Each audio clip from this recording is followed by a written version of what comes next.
welcome to this video. In this video we shall discuss about classes and objects. That is how you are going to create a class and how you are going to create an object and how you are going to access the members and data members and member functions of classes using this object. So first, what is a class? Class in Java is a user-defined data type. Classes in Java is an user-defined data type. Each class is a collection of data and function. That is, in each class you will be having different data and methods together. Data are referred to as the data members and the functions are called as member functions or methods. And this is the syntax of writing a class. Class is a keyword, space, name of the class, open phrase, inside which you can declare all the variables and methods of this particular class. This followed by a close phrase. And what is this variable declaration? The syntax of variable declaration is data type and name of the variable semicolon. And the syntax for method declaration is return type, name of your method, open bracket, close bracket and semicolon. This is the syntax of method declaration. Now this is a small example for writing a class. Class is a keyword and rectangle, this is the name of your class, and inside which you can declare the variables and methods. Int length, that is the data type and name of your variable. Data type and name of your variable. Int breadth. Then comes the method.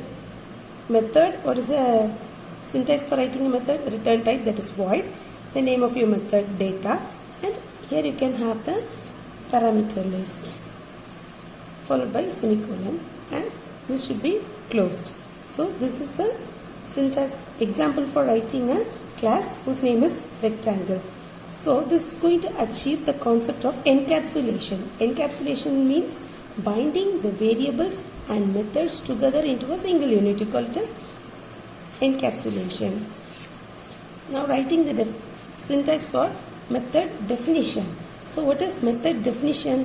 What the method is going to do? What is the purpose of that particular method? So that one you call it as method definition. The syntax for writing method definition is return type, name of the method, and here comes the parameter list, open bracket, close bracket, and inside which you can write the method definition. That is what this method is going to perform. Example for this one is void, this is a return type, get data, this is the name of your method, and int x, int y, these are the parameter list. This method is going to assign the values x and y to some variables length and breadth. That is, length is equal to x and breadth is equal to y. So thus encapsulation is achieved in classes by binding data and functions together. This class do not have main function. That is, you can have any number of classes in a single program. So it is not necessary to have main function in all your classes. Only one class should have your main function and other classes can have any number of data or member functions. So the class that contain main function is called as the main class, and your program should be saved with the class name of your main class. Now coming to objects. What is an object? It is a it is a block of memory that contains space to store all the instance variables. That is, object is nothing but a space to store all the variables. Objects are created using new operator. That is, you can create space using this new operator. Any number of objects can be created for a single class. The syntax for creating an object is class name space object name. That is, you are going to create an object whose name will come here, and you are creating this object for this class name. Now, once after creating this object name, then you should allocate memory for that object. That is, you have to create some memory, allocate some memory to store the variables of that variables. Object name is equal to new class name of. That is, for this class name you are going to create new, that is, you are going to allocate new memory space for a particular object. These two lines can be merged into a single line, like class name, object name equal to new class name of. That is class name, object name equal to new class name of.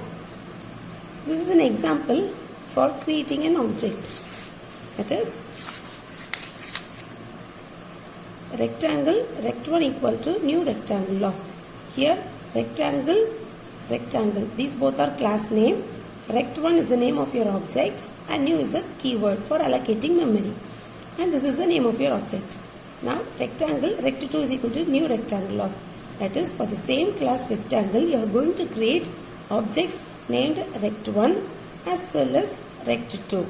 This rect1 will create its own memory space and rect2 will create its own memory space.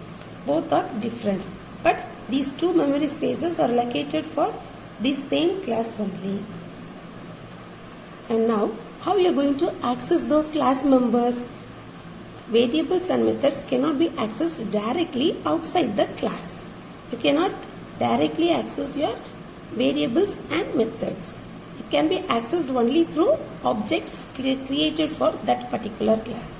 The syntax for accessing an variable is object name dot variable name equal to value, or object name dot method name and here parameter list, or object name dot method name. So these are some of the methods or syntax for accessing the variables or methods inside a class using these objects. Now let us see an example for this. Rect1 dot length is equal to 15. That is, you are going to call the variable length using this object rect1 from the created from the class, and you are going to assign this value 15 to this variable length. Likewise, rect1 dot breadth equal to 10. That is, you are going to store the value of breadth as 10 with object rect1. Similarly, these two examples goes. Internally, what happens is, from the previous example, here we have created two objects, rect1 and rect2, for the same class rectangle. As I said before, rect1 will create its own memory space and rect2 will create its own memory space. And in these spaces, this rect1 dot length is equal to 15 is going to put the value 15 into the memory space rect1 with the variable length. That is, length is equal to 15 in in rect1 object space. Similarly, for breadth is equal to 10 in rect1. Similarly, these two examples will store the value 20 with its corresponding length and 12 with breadth. And these two will be stored in the memory space allocated for with object rect2. And this is the example. That is, I am going to put all the syntaxes, that is all the examples together into a single program. So first we should start with class name rectangle. Then inside which you are going to declare the variables length and breadth as integers. Then you are having the method void get data of int x comma int y, and into which you are going to assign the values to the variables length and breadth. Then comes another one method called rect area, whose return type is int. Now int area is equal to length star breadth, return of area. That is, this statement will return the value of this area. That is why you are having the return type int here. With this class rectangle is over. This is not your main class because you don't have the main function within this class rectangle. Now comes the next class called rect area. Class rect area open bracket, then comes the public static void main string args. This is your main function. So you should save your program in this name, rectarea.java. Now coming into the main program, int area1 comma area2. Rectangle rect1 is equal to new rect of. Rectangle rect2 is equal to new rectangle of. So this statement is going to allocate memory for using the object rect1, and this one is going to allocate separate memory using the name object name rect2. Now rect1 dot length is equal to 15. Now what happens is rect1, this is the space for rect1 dot length is equal to 15 and rect1 dot breadth is equal to 10. Just you are going to assign the values of length and breadth as 15 and 10 in this memory location. Now area 1 is equal to rect1 dot length star rect1 dot breadth. Now what happens is this is another variable area 1 equal to rect1 dot length. So this statement, this will fetch the value of length from the memory location rect1 using the object rect1. So what is there? 15. Now area 1 is equal to 15 star rect1 star breadth. So rect1 star breadth. What is the value there? 10. So your answer will be 150. Now rect2 dot get data of 20, 12. That is, you are going to pass these two variables to this method get data. So now your control will move on to this method get data with the parameters 20 and 12. So the values 20 and 12 will be assigned to these variables x and y respectively. Now what happens? Length is equal to x and y is equal to y. The value of 20 will be assigned to the variable length and that of y, that is 12, will be assigned to the variable breadth.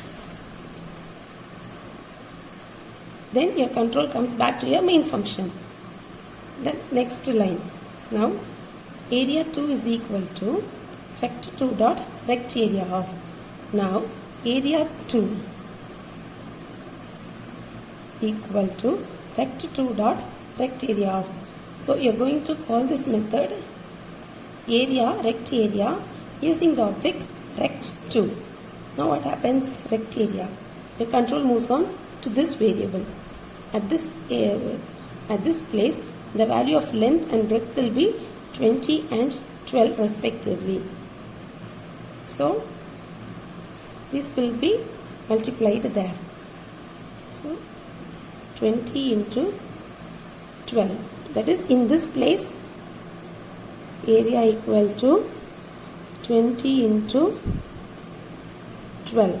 The value is 240. The value of area is 240.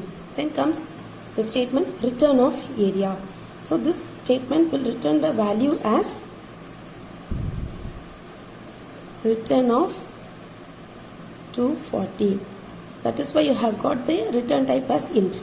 Now what happens? Now the control will move to this part. Then system.out.println area 1 is equal to area 1. That is this variable. In your output screen, area 1 is equal to plus, that is a simple concatenation operator. Now what will be the value of area 1?